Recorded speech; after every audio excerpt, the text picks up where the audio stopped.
Welcome. I'm Rose Aguilar, and this is Your Calls Media Roundtable.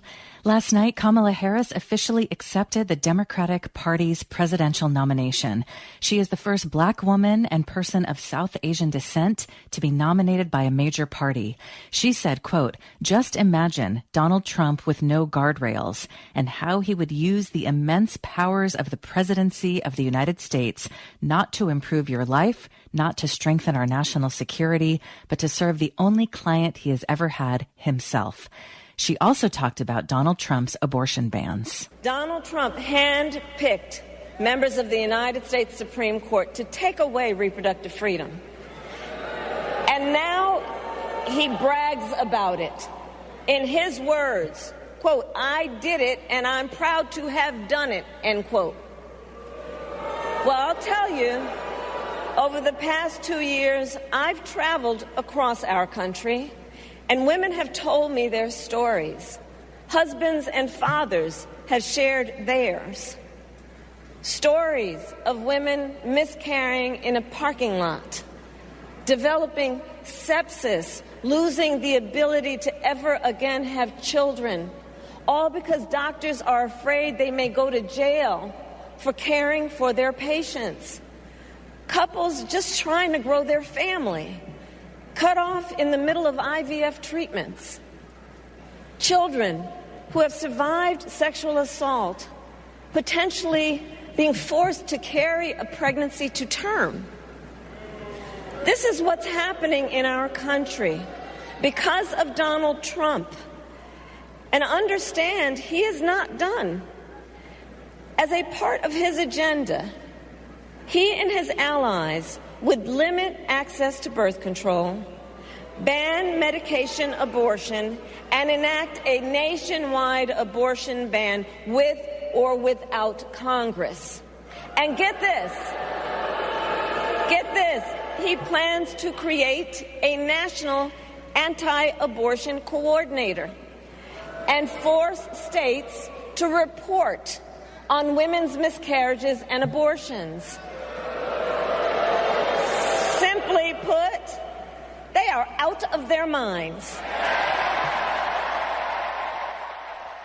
Over the last 4 days, thousands of anti-war protesters marched outside of the convention, demanding an end to the U.S.-backed Israeli assault on Gaza and U.S. arms sales to Israel.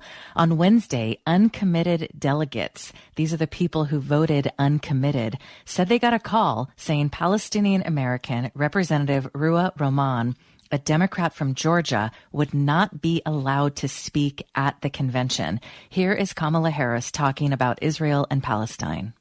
I will always stand up for Israel's right to defend itself, and I will always ensure Israel has the ability to defend itself, because the people of Israel must never again face the horror that a terrorist organization called Hamas caused on October 7,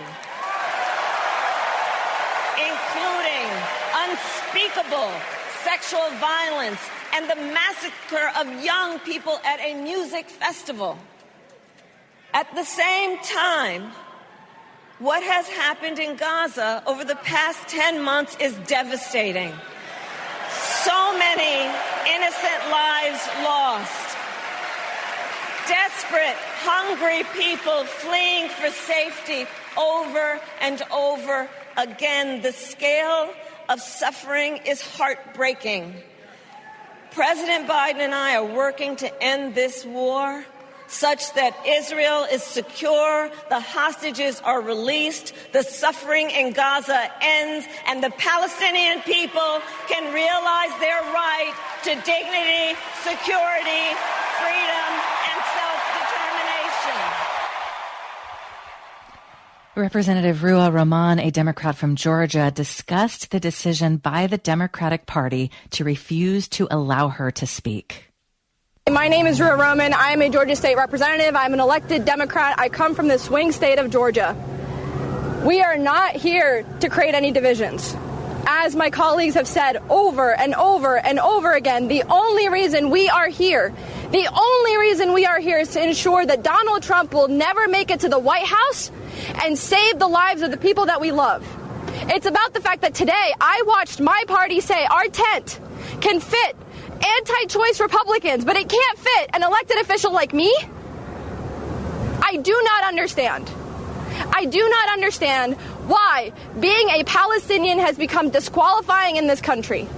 I don't know how much more we have to prove. All of us have decade or more long resumes working for this party because we know that this party is the only one that's ever tried to meet the promise of our country.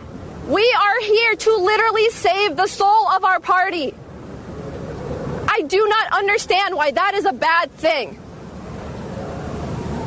This would have truly and sincerely been a beautiful gesture to show this party cares about the cries of an Israeli child the same way they care about the cries of a Palestinian child. That's right.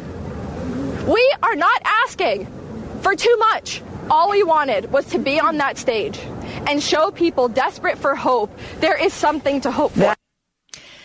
Thanks to Democracy Now! For that clip. That was Representative Ruah Roman, a Palestinian-American Democrat from Georgia. CNN's Wolf Blitzer asked Kamala Harris's campaign senior advisor Ian Sams why a Palestinian-American was denied a speaking slot. Well, I think that we've given them a lot of opportunities to engage in this process at the convention. People have had dedicated panels, for example, during the daytime programming here at the convention to talk about these issues. We're, of course, continuing to engage with the group and make sure that, that the vice president's position on this issue is heard and that their voices are heard and reflected in our convention. So what did you make of the convention this week? What are your thoughts on media coverage of the convention? What stood out for you? You can give us a call at 866-798-8255, 866-798-8255. You can also email your call at kalw.org. Today we are joined by three journalists. Alex Shephard is senior editor of The New Republic, where he's covered politics and culture since 2015. Hi, Alex. Thank you for joining us. It's great to be back with you. Great to have you back. John Nichols is national affairs correspondent for The Nation and author of several books, including The Fight for the Soul of the Democratic Party, The Enduring Legacy of Henry Wallace's Anti-Fascist, Anti-Racist Politics. His latest book, co-written with Senator Bernie Sanders, is called It's Okay to Be Angry About Capitalism. Hi, John. Thank you so much for joining us. It's really an honor to be with you and with my fellow guests. Thank you, John. Dan Froomkin is editor of Press Watch, a nonprofit newsletter devoted to encouraging political journalists to live up to the highest standards of their profession. Dan has worked at the Washington Post, the Intercept, and the HuffPost. Hi, Dan. Thank you so much for joining us. Hi, Rose. Thank you. Well, before we dive in and talk about media coverage, given that you all write about politics and you've done this for a while now, what really stood out for you over the last 4 days? Alex, let's start with you.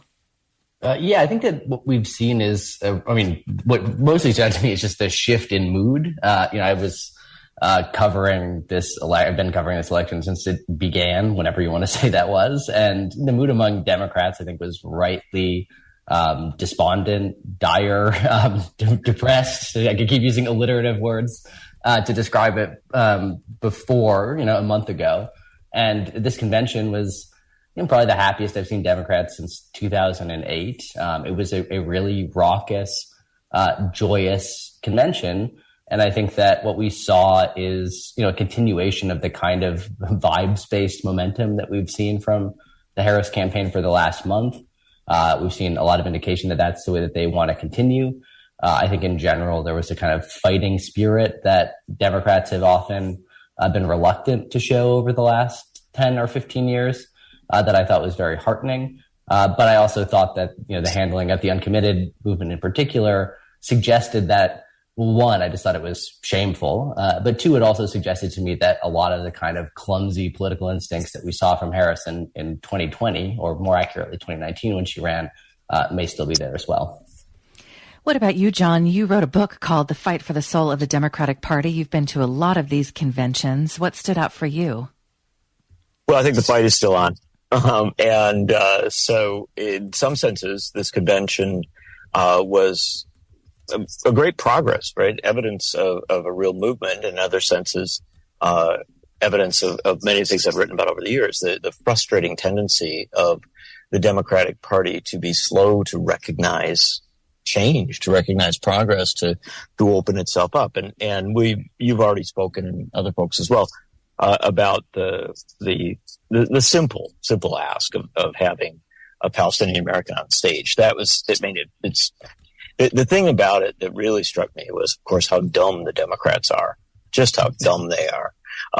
Because how the Palestinian folks and the uncommitted folks who were there were unbelievably reasonable. They were literally saying, we just want a speaker. We even can let you pick from many elected folks, and they still wouldn't do it. So first impression, and I'll give you one other one that I think it's hopefully valid. First impression is they're still dumb. And that's tragic, really, at this point, because it just made no sense. And then the second impression, though, is a much more positive one. And that is, I have covered the struggle within the Democratic Party over neoliberalism for a very, very long time. And there's simply no question that, under Bill Clinton, the party, even a little before that, the party sold out to neoliberalism. It became a ridiculous, awful, embarrassing party that literally would tell working class people, elect us so we can protect you, and then would pass free trade deals that flat out wiped out, factories, communities, put people on unemployment lines. It's a terrible, terrible history. And I think this is a convention where, because of the candidates to some extent, particularly Tim Walz, but also because of a shift that began with Bernie Sanders' candidacy in 2016, neoliberalism seemed actually to be pushed to the sidelines. It wasn't at the center of kind of the calculus, and it didn't silence other voices. And I guess the thing that struck me the most was every time someone mentioned the word union, even like when it was Eva Longoria or an actor, an actress, somebody like that, if they said, I'm a union member, the crowd roared with applause. When Joe Biden mentioned that, he'd walked a picket line and liked to think of himself as the most pro-labor president in history, it was one of the loudest rounds of applause that he got as the sitting president is standing down. So that, to me, was beautiful and good. And so I saw some really dumb stuff and some really sad things, but I also saw, I think, progress on the part of working class people in a trade union movement to finally find it someplace within a party that claims to be sympathetic to them. Dan, what about you? What stood out for you? Well, first, I agree completely with my most excellent colleagues about everything they said, with one exception. I'm not sure that I would say the Democrats are dumb. I think they're I'll give Dan that. I think they're fearful of, still afraid of attack ads. They cravenly, resign themselves to not giving a speaking role to someone who speak, not even about Gaza, but just about being a Palestinian. But here's the thing. That was really pretty much it for fearful Democrats at this convention. By and large, it was electrifying. It was joyous, but also muscular. And for me, looking at what the public those people who watched it for 4 nights saw that they would not have known from reading the mainstream media or from watching the network news, is they got 4 days of reminders that Trump is not just their opponent, but is truly aberrational. I think one of the standout lines was Kamala Harris saying Republicans today are out of their minds. And Adam Kinzinger, the former Republican congressman, I thought was particularly strong on pointing out that the Republican Party is not a conservative party anymore. There's so much attempt at creating a false balance in the mainstream media that I think this notion of just how not normal Trump is being repeated over and over again over 4 days was a very powerful thing. We've done a lot of shows about media in the past couple of months, And I'm kind of getting tired of asking why the coverage is so bad. But I do wonder what your thoughts are, given that so many reporters were in Chicago to cover this. It's obviously getting 24/7 coverage, even months ago. But overall, what do you think? Dan, you just brought up something about media coverage. Now that things have changed so fast in the last month, what are your thoughts about how the media are covering this race and what is really at stake? Well, I think it was very hard for anybody in the media to write very negatively about the convention. Where you saw this expressed was in these fact checks that everybody felt obliged to do because they had so fact checked the Republican convention, which was full of lies, and they were trying to sort of show even-handedness, and they went to extreme lengths to find trivial little hair-splitting differences that they could highlight. It was embarrassing. I wrote about that the other day. I think the coverage for the last 4 days has actually not been terrible. I'm just getting ready for the next part. Already you could hear the media saying, "Okay, that was fine, but now comes the hard part." I literally got 2 emails in my email box this morning, one from Politico, one from the National Journal. Harris delivers. Now comes the hard part. Harris made history. Now the hard part begins. And then the New York Times, I think at this moment, has this extraordinary headline saying, Kamala Harris faces challenge of translating convention joy to fall momentum. What a terrible, terrible thing to have to do. So I think that the media does not want to be seen as taking sides. It's still important to them to be above the fray. And when you've got such an abnormal party running on a basis of lies, it makes it very awkward. But they're still at it. John, what are your thoughts? Well, I love being on with Dan because he sums things up so very, very well. And in many sense, obviously, if I was in a courtroom, I would say I embrace that brief. What I think about media coverage is that it is so cacophonous and disparate at this point that it's very hard to say, much about media in general because there really are, different streams and different patterns. There's some very, very good reporting. I do MSNBC now and again, and I was on several times during the convention talking about labor, and that was great. I mean, they were actually interested in what I had to say about, labor unions and what other union folks did. And that's new. Let me tell you, I've been to plenty of conventions where, the attention wasn't there. And to give you one other example, I'm not trying to see everything through my own experience, certainly.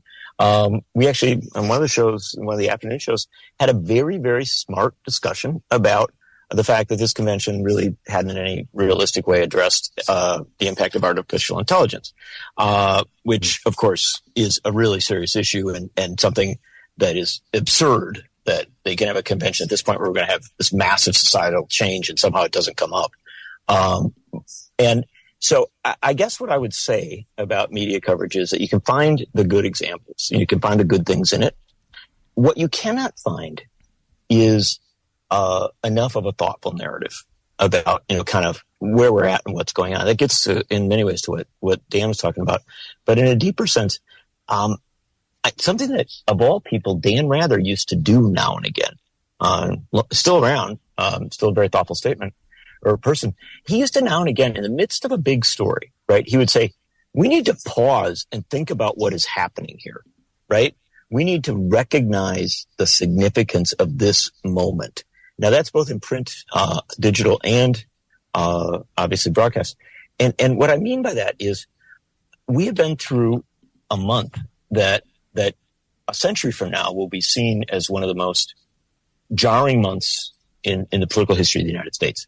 We have seen an assassination attempt on a former president, the selection of a bizarre candidate for vice president on the part of the Republican Party, a vaguely successful Republican convention that was then thrown off track by a surreal acceptance speech by Donald Trump, And then within hours of that, we learned that the sitting president of the United States is ill with COVID, a disease that still is around and should be taken seriously. And then 2 days later, he stands down, and then within hours of standing down, endorses the first black woman to be a serious, contender for the presidency of the United States as the, eventual nominee of a party, a woman who's the child of Southern Asian and Caribbean immigrants. I mean, just an incredible kind of transformation, opening up of the American political process in ways that people struggled for centuries.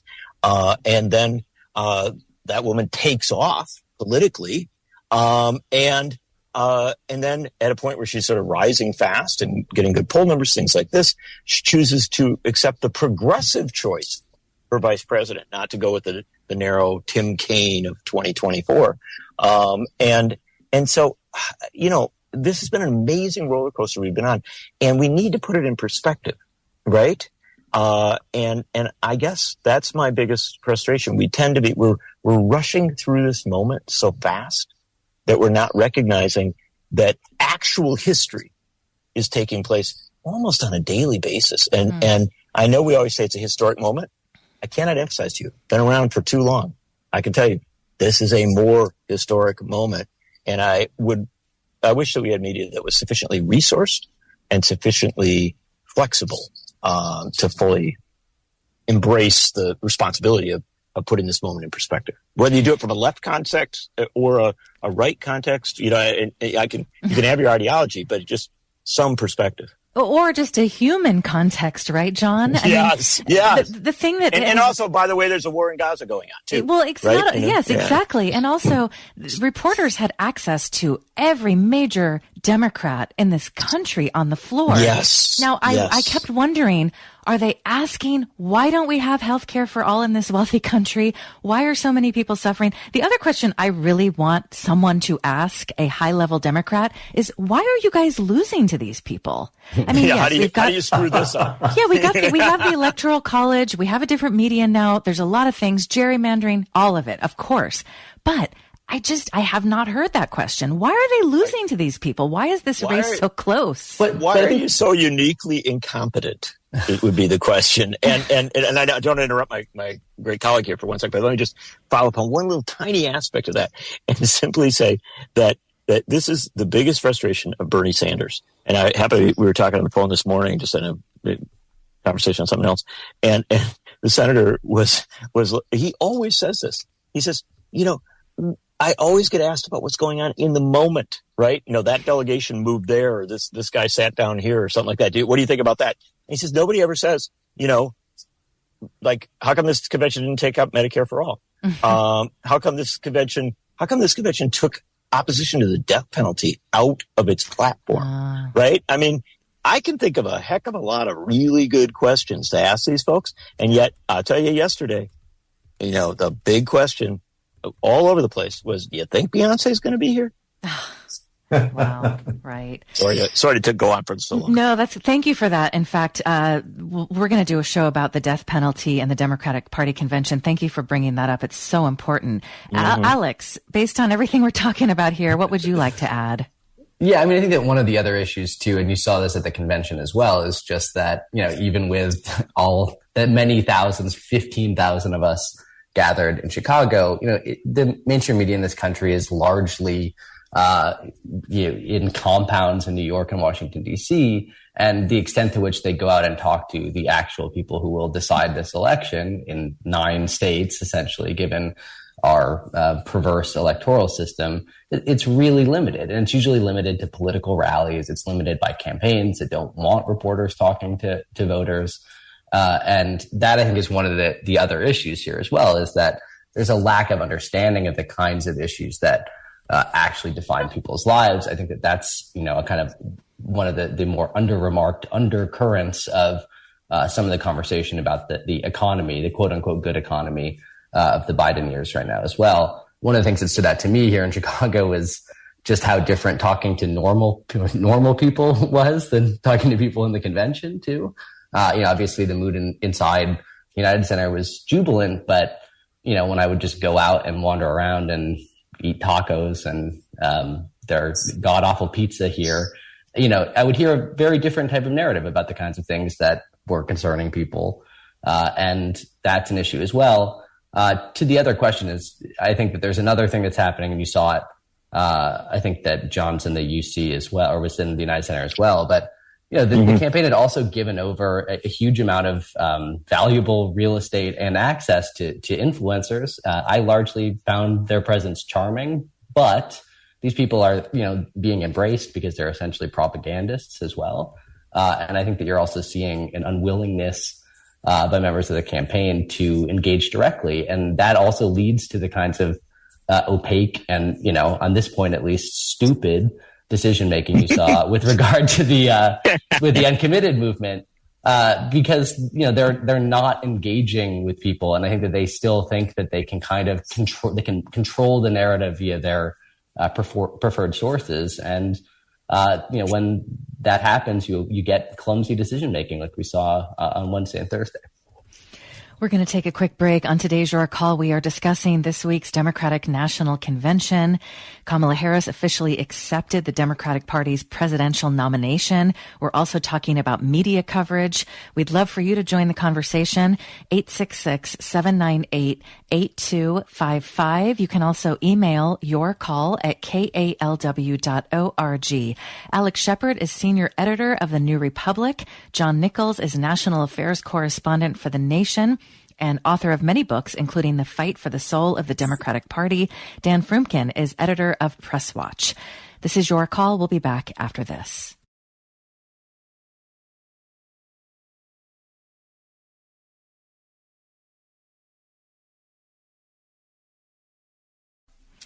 This is Your Call's Media Roundtable. Today we're talking about this week's Democratic National Convention.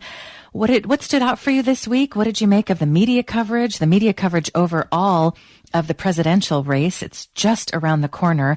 You can give us a call with your thoughts at 866-798-8255. You can also email your call at kalw.org. And 2 public service announcements that we're going to repeat in the next few months. Make sure that when you get a text asking for money from a political campaign, if you want to take part, double check it. There's a lot of spam being sent out. I'm getting more texts than ever. So before you share any personal information or send any money, just make sure that it's legit. The other one is be sure to check your voter registration. If you've got loved ones, friends, especially in Republican-controlled states, they are filing lawsuits, and we've done shows. We're going to do more about these lawsuits to kick people off the rolls. So be sure to check voter registration. This is so important. Today we're joined by Alex Shephard, senior editor of The New Republic, John Nichols, national affairs correspondent for The Nation. Dan Froomkin is an editor of Press Watch. John, you know how these conventions run. Can you just briefly tell us about these delegates? Because these are hardcore members of the Democratic Party, right? For the most part, yes. You can have a moment of insurgency where you get people who aren't necessarily hardcore members who win primary, somebody like a Bernie Sanders wins a primary, or even I think back to like 2004, Dennis Kucinich did well in a few states, and you end up bringing people that don't usually end up on a convention floor, right? So it can happen. Jesse Jackson did it hugely in 1988, but by and large, in a predictable year, and this was until last month, a predictable year, you get the usual, right, suspects. And they're good people. There's nothing wrong with them. They're the county chairs and the state reps and the folks who get up early and stay up late trying to advance their party, right? And it's something they're very involved with. And coming to the convention is for them both a political act, right? It's exciting and fun because of the campaign that they're involved in and how they want to affect the times in which they live. Many of them are almost always more progressive than the leadership of the party. And, but it's also fun because again, you see people they know, right? It's an exhausting sort of fun time for them. And they end up usually paying a lot of money out of their own pocket to, stay in overpriced hotels and, the whole bit. One thing that's important to understand about them is, that if you want to know who they are, listen to what they applaud. Right? It's a fascinating thing. Throughout the convention, because we were talking about Gaza, right?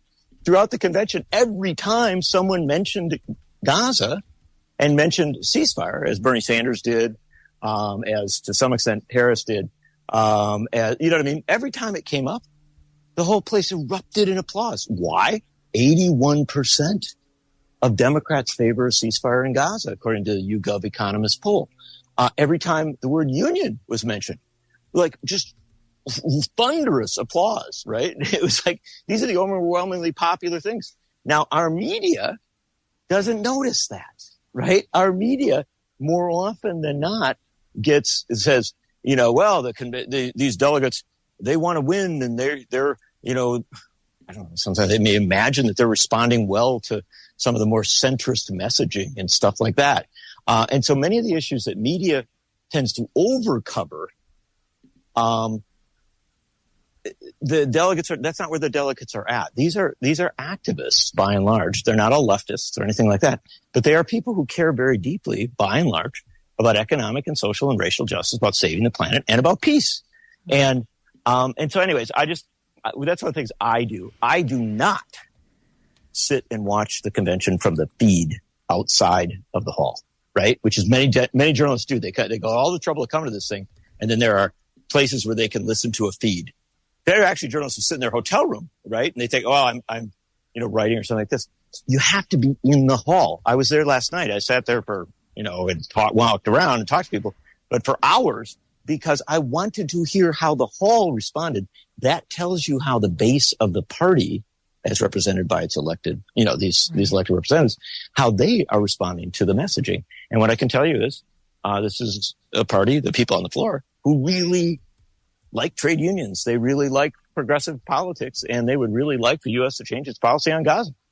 Well, to that point, we have an email from Carol who says, while I thought the convention went well overall and was very pleased that Harris chose Walz for her VP, I found that not allowing even 1 minute for a Palestinian to speak on the convention floor became the elephant in the room. As an Arab American, once again, I felt valued less than others in my country. The Democrats denying a Palestinian speaker solidified my feeling that AIPAC is taking over. I have hope for a Harris-Walz administration, but I won't have the naive hope I had when Obama was elected. So to that point, Alex, and I should say we've done a lot of coverage on the convention over the last week. We're getting so many emails on this issue. Why do you think this decision was made? Because you have a wide range of people and organizations, including J Street. J Street describes themselves as an organizer and a mobilizer of pro-Israel, pro-peace Americans. They tweeted that the Democratic Party should host a Palestinian American speaker. Why do you think the Democratic Party made this move, and what do you think it might cost them in November? Yeah, I mean, the electoral question I'll get to in a second, but I would encourage anyone who hasn't to read the speech, which Mother Jones published yesterday, and which was performed in front of the United Center yesterday at 6 p.m. Central Time, because it is an eminently reasonable speech. It is one that I think there's a plea for common humanity, but it's just a basic recognition of the horrific situation in Gaza. It threads a needle very carefully. It certainly could be much harsher on the Biden-Harris administration's continued arming of Israel, and it's not. It's a very ordinary speech. It would have been profoundly moving had it been read on the stage. It also would have taken 2.5 minutes. And I sat there, in the press seats last night, and certainly watched a DJ try to pump up the crowd for at least 40 minutes. I saw influencers who I'd never heard of speak for at least 20 minutes as well. And so I think that, there are a couple of things. I think one is that there was just an enormous amount of pressure on the campaign from donors and other powerful people within the party to not give in. I think that there's still a larger kind of give a mouse a cookie approach to the progressive left within the establishment of the Democratic Party that the anxiety that I would hear, was essentially that, oh, well, if we give them this, then they'll immediately just, demand an arms embargo or something. I don't really think that would have happened here. And I think there was an attempt, at least initially, to spin this, by equating some of the protests that were happening outside the United Center earlier, which, featured more aggressive language, with this group. But anytime you talk to this group, they were very clear that they want Kamala Harris to win. They want to be heard. They want to participate in this process. And so I think that what you saw was, and you heard this from Ian Sams, that they were trying to deliver these morsels of, we did a roundtable discussion about this at 1 p.m. Well, no one cares about that, right? And I think that that's one issue. The other issue is related to what we're talking about right now, right? Which is that they wanted press coverage of this to focus on Harris's baby splitting message, essentially, that the U.S. will always be a stalwart ally of Israel, but also what's happening in Gaza can't continue. And if Harris is elected, she'll stop that somehow. And we don't really know how. But that was the message that they wanted to get out there, and they didn't want it complicated by an acknowledgement of the actual reality on the ground right now and American complicity in that. In terms of electoral consequences, I think we don't know. I think that that's one of the things that the campaign, I think, is really, really underestimating right now, because they've taken this approach essentially that, since Harris took over, it's been a big party, right? Walz's selection was a part of that. And they just want to keep the party going at all costs. And I think that the danger is, if you keep the party going for too long, there's often some pretty dire consequences at some point. But with this question, I think what they're not seeing is, and you didn't see this here in Chicago. Frankly, there were large protests, but they weren't huge or headline grabbing ones. But I think that they're really underestimating the student movement that we saw in the spring. They're looking around right now and they're seeing it quiet down. And I think that they're attributing that to the new candidate. And that there's certainly some truth to that, but it's also because it's summer and these kids are home from college. They'll be going back and there'll be more pressure there. And again, I think that the one really, really damning thing about what happened on Wednesday and Thursday with the uncommitted movement is that Harris's overall approach to Gaza isn't substantially different than Biden's, but the big difference is that she has shown, she's acknowledged the humanity of Palestinians, and Biden, frankly, hasn't. And I think that has gone a long way to placate folks. But I think by treating this group, this very reasonable group with such callousness, that's also a signal that, maybe Kamala Harris will be more like Joe Biden than some people had hoped. And that, I think, could end up, an election that will be probably decided by fine margins, like 2020, that could end up being decisive. And as we're speaking, I just searched Palestinians killed. I mean, what a horrible thing to search. But NBC News 4 hours ago, Israeli strikes on Gaza tent camp kill women and children. Haaretz from yesterday, 3 Palestinians killed by Israeli drone strike in the West Bank.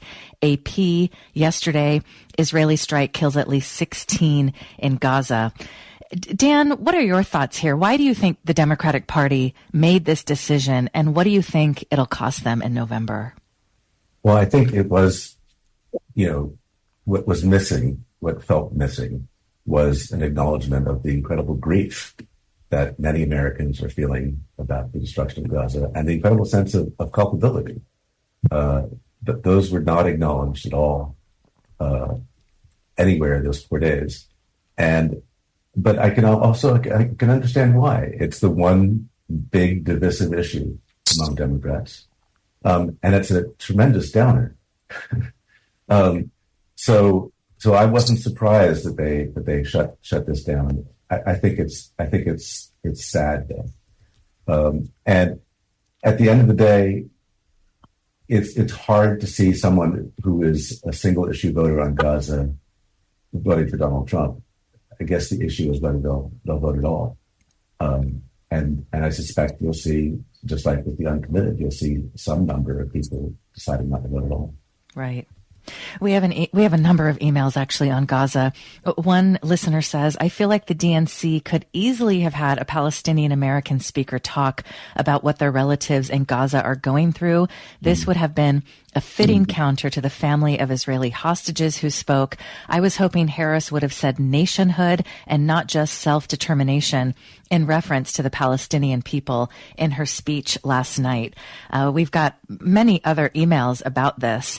I mean, the fact of the matter is, John, or anyone who wants to jump in here, people care deeply about this for so many reasons, but also because we're all watching this happen in real time. I mean, this is really unprecedented that we're watching so much horror on social media because people in Gaza have cell phones. Even though journalists are not allowed to get in, they've got cell phones and they're recording so much devastation. Well, Rose, you get right to the heart of the thing I've been saying a lot about media since this forward began. And also, it is the answer to your question about the convention, and why the convention didn't do the right thing and why they may not do the right thing in the future, or at least in the near future. And that is, the people who run the Democratic Party, senior Democrats, don't spend enough time lying on the couch scrolling through their phone. The way that Americans do, especially younger Americans. I have a daughter who's 20, and she is an incredibly, like all young people, incredibly active, incredibly engaged, doing lots of stuff. But part of her, and it's an odd word for this, relaxation, is that after a busy day, she will, sit down in a chair on the couch, and she will, go through her phone, right? And many of these politically engaged young people and middle-aged people, they follow, a lot of them now follow Haaretz because it does such a better job, but they follow all sorts of different sources, and they are seeing these images on a daily basis, right? It forms a part of their worldview. They see it as, consequential in the overall scheme of what's going on, right? As you would about anything you see a lot of coverage of. Joe Biden and a lot of the older players who are in the Democratic Party, it's not like they don't have cell phones. They do, right? But they don't live with them in the same way. And I honestly think this is a media divide, right? It's a question of, are you somebody who thinks, what appeared in the New York Times, the Washington Post, CNN, all this stuff like that, that kind of gives you a sense of the world, right? Versus, do you think it's what's on your feed, on your phone or on your computer or wherever? And that divide was writ large in the Democratic Convention. This is still a Democratic Convention, by and large, being run at the highest levels by people, or being guided by people who don't sit around and scroll through their phone. And I wish they did. I wish Joe Biden scrolled through his phone. And the editors of the Washington Post and the New York Times. Yeah, exactly. Thank you, my friend. That's exactly right. And I've said enough here. That's the basic concept is there is a deep divide, and it is a generational divide. It's also by the way, I know plenty of 80-year-olds who do scroll through their phones and get their information from all sorts of great sources. But it is a divide between people who are getting their information from one place, people who are getting their information from another. And sadly, it is still the case that our major parties are run by people who tend to live in that bubble where kind of like 1990 never really ended. And it's a problem. We've got another email, and I think these emails are important because it's so important to hear what people are thinking right now. A listener wrote, I am mortified that we may have just lost the election. I woke up this morning happy that we were moving along and making progress from the DNC, only to learn that the Palestinian representative from Georgia was denied the ability to speak. Seriously, are you kidding me? Democrats are defined by their openness, and yet she was closed down and denied. I am of Jewish descent, but I can still still think clearly enough to say she had every right to speak. I'm mortified that she could not. Now we're doing the same thing that we criticize the Republican Party for doing. This is total repressive BS. The decision was made to disallow her could cost us the election. I strongly suggest the Democrats find an immediate way to publicly apologize and let her speak right now. Alex, what are your thoughts on this? I'm so shocked that we're not talking more about the Electoral College in these conversations. Because we'd live in a different country. We wouldn't be we'd be having a very different conversation right now if it were not for the Electoral College. And let's remember, what was it, 40,000 votes? If Trump got 40,000 more votes last time, Biden would have lost.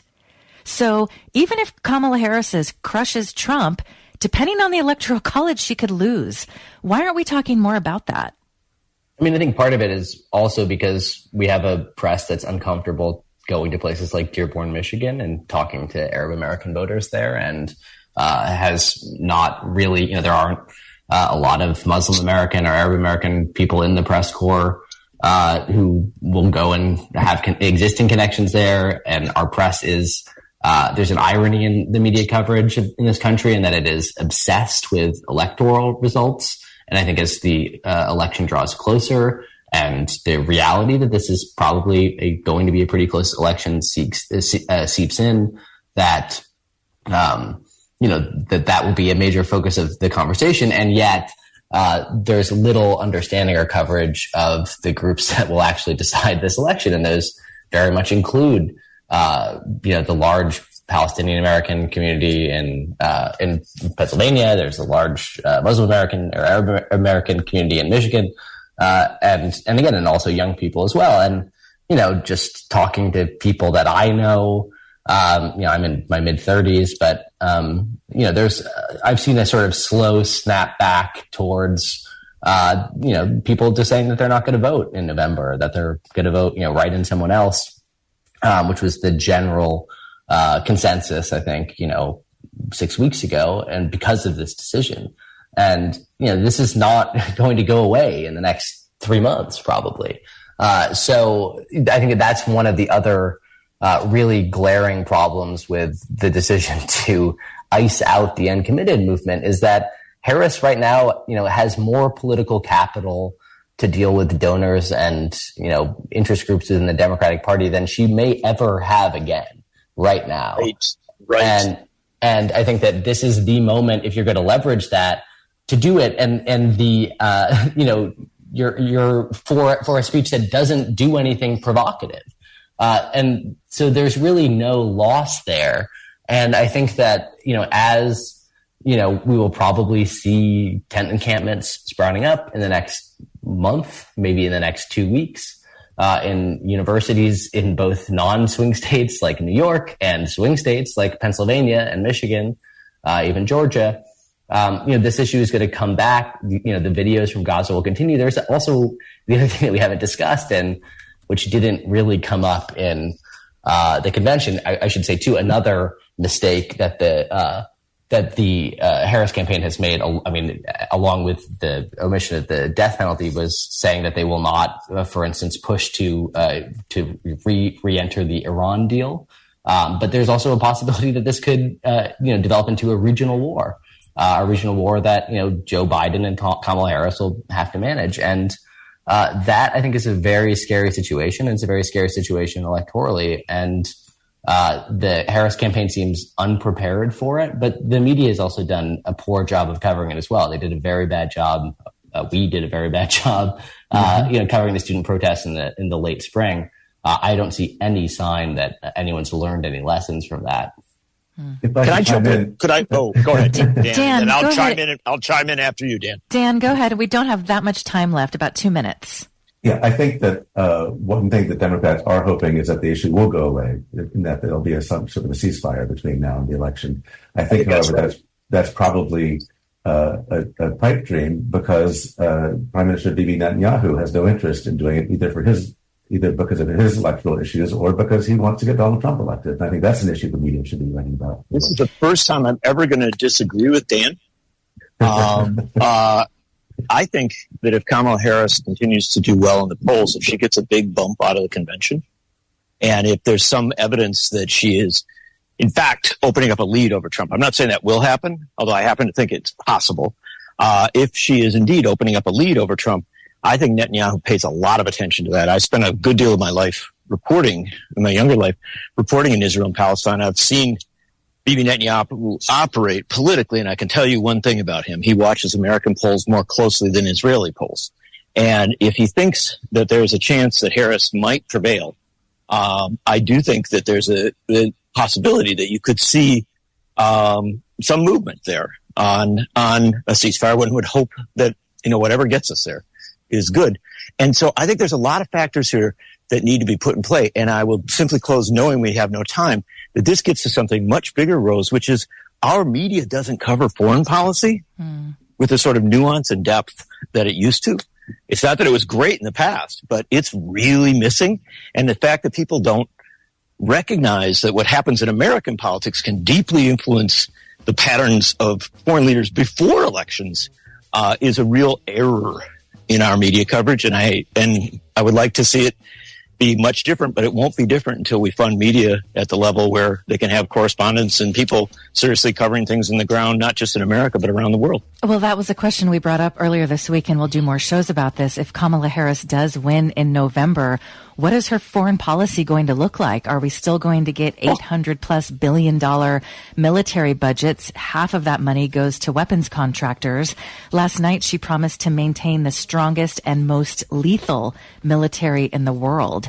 And so we will definitely do shows about that in the coming days and weeks. Huge thanks to our guest today, Alex Shephard, senior editor of The New Republic, John Nichols, national affairs correspondent for The Nation, and author of, among many books, The Fight for the Soul of the Democratic Party, and Dan Froomkin is editor of Press Watch. Thank you all for your work, and thank you for joining us. Thank you, Lynn. It's been an honor. Thank you. Thanks to Malihe Razazan for producing today's show. Thanks to Kevin Vance for engineering our show. Thank you for joining us. You can find all of our past shows at kalw.org. Click on news and then your call. We are also on YouTube. It's an easy way to listen to the show. You can find that. The account is KALW News. Thanks so much for joining us. I'm Rose Aguilar. It's your call.